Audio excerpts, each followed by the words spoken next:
BJP. ദേശീയ നേതാവ് പ്രകാശ് ജാവ്ദേക്കറുമായി എൽ.ഡി.എഫ് കൺവീനർ ഇ.പി. ജയരാജൻ മകന്റെ തിരുവനന്തപുരത്തെ ഫ്ളാറ്റിൽ രഹസ്യ ചർച്ച നടത്തിയത് വിവാദമായതോടെയാണ് കെ.പി.സി.സി. പ്രസിഡന്റ് കെ. സുധാകരനോട് 7 ചോദ്യങ്ങളുമായി സി.പി.എം. നേതാവ് എം.വി. ജയരാജൻ. ഡൽഹി കോൺഗ്രസ് പ്രസിഡന്റ് കോൺഗ്രസിൽ നിന്ന് രാജിവെച്ചതുപോലെ താങ്കളും പാർട്ടി വിടുമോ എന്ന് ജയരാജൻ സുധാകരനോട് ചോദിച്ചു.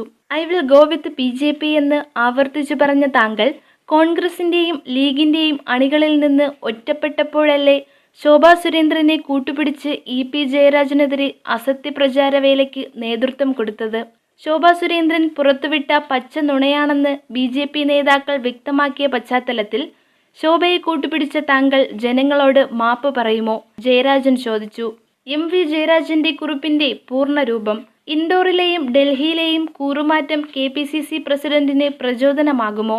ഇ.പി. ജയരാജൻ ബി.ജെ.പിയിലേക്കെന്ന അസത്യപ്രചാരവേലയ്ക്ക് നേതൃത്വം കൊടുത്ത കെ. സുധാകരൻ ചില ചോദ്യങ്ങൾക്ക് മറുപടി പറഞ്ഞേ തീരൂ. "I will go with BJP. എന്ന് ആവർത്തിച്ചു പറഞ്ഞ താങ്കൾ കോൺഗ്രസിന്റെയും ലീഗിന്റെയും അണികളിൽ നിന്ന് ഒറ്റപ്പെട്ടപ്പോഴല്ലേ ശോഭാ സുരേന്ദ്രനെ കൂട്ടുപിടിച്ച് ഇ.പി. ജയരാജനെതിരെ അസത്യപ്രചാരവേലയ്ക്ക് നേതൃത്വം കൊടുത്തത്? ശോഭാ സുരേന്ദ്രൻ പുറത്തുവിട്ടത് പച്ച നുണയാണെന്ന് ബി.ജെ.പി. നേതാക്കൾ വ്യക്തമാക്കിയ പശ്ചാത്തലത്തിൽ ശോഭയെ കൂട്ടുപിടിച്ച താങ്കൾക്ക് ജനങ്ങളോട് മാപ്പ് പറയുമോ?"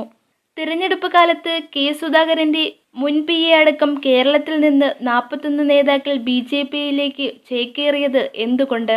ഇലക്ഷന് 2 ദിവസം മുൻപ് തട്ടിവിട്ട പച്ച നുണകൾ സ്വന്തം അണികൾ വിശ്വസിക്കാത്തതുകൊണ്ടല്ലേ യു.ഡി.എഫ്. സ്വാധീന കേന്ദ്രങ്ങളിലെ പോളിംഗ് കുറഞ്ഞത്? ഡൽഹി പി.സി.സി. പ്രസിഡന്റ് കോൺഗ്രസിൽ നിന്ന് രാജിവെച്ചതുപോലെ താങ്കളും പാർട്ടി വിടുമോ? സൂറത്ത് മോഡൽ കോൺഗ്രസ് വിട്ട് ബി.ജെ.പിയിലേക്ക് കൂറുമാറ്റം ഇൻഡോറിൽ നടന്നതിനെക്കുറിച്ച് എന്താണ് പറയാനുള്ളത്? വ്യാജ ഒപ്പിട്ട് നോമിനേഷൻ സമർപ്പിച്ച സൂറത്തിലെ കോൺഗ്രസ് സ്ഥാനാർത്ഥിക്ക് പ്രചോദനമായത് കേരളത്തിലെ യൂത്ത് കോൺഗ്രസ് തെരഞ്ഞെടുപ്പിൽ വ്യാജ തിരിച്ചറിയൽ കാർഡുണ്ടാക്കിയ സൈബർ സംഘമോ?